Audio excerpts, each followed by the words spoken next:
വർഷം 2004.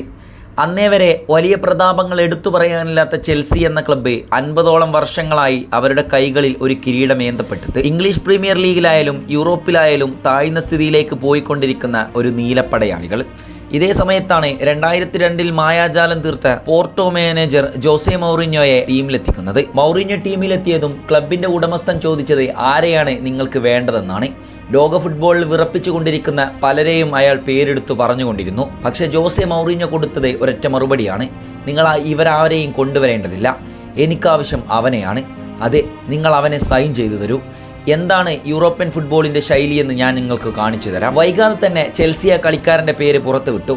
അതെ, Ivory Coast കളിക്കാരനായ ദിദിയർ ദ്രോഗ്ബ. 2004 ദ്രോഗ്ബ ചെൽസിയിൽ ജോയിൻ ചെയ്തതോടെ ടീമിന്റെ ഗതിയാകെ മാറിമറിഞ്ഞു. വന്ന സീസണിൽ തന്നെ പ്രീമിയർ ലീഗും മറ്റുള്ള അനവധി ട്രോഫികളും അടിച്ചു കൊടുത്തുകൊണ്ട് ആ ടീമിനെ ഉന്നതിയിൽ നിന്നും ഉന്നതിയിലേക്ക് ഉയർത്തിക്കൊണ്ടുവന്നു. ഇന്നത്തെ ചെൽസിയുടെ പാരമ്പര്യം പറയുമ്പോൾ ദിദിയർ ദ്രോഗ്ബയെ മാറ്റി നിർത്താൻ പറ്റില്ല. എന്തിന് 2012 ചെൽസിയെ യൂറോപ്യൻ അധിപന്മാരായി വാഴ്ത്തപ്പെടുമ്പോൾ UCL കിരീടം കയ്യിലേന്തപ്പെടുമ്പോൾ ഓതപ്പെട്ടത് ദിദിയർ ദ്രോഗ്ബയുടെ പേരുകൾ തന്നെയാണ്. കളിച്ച 10 ഫൈനലുകളിൽ 10ഓളം ഗോൾ നേടിയ താരം. ക്ലബിന്റെയും രാജ്യത്തിന്റെയും ചരിത്രം പറയുമ്പോൾ ഇത്രമേൽ വാഴ്ത്തപ്പെടാൻ പറ്റുന്ന മറ്റൊരു പേരില്ല എന്നുള്ളത് അർത്ഥം തന്നെയാണ്.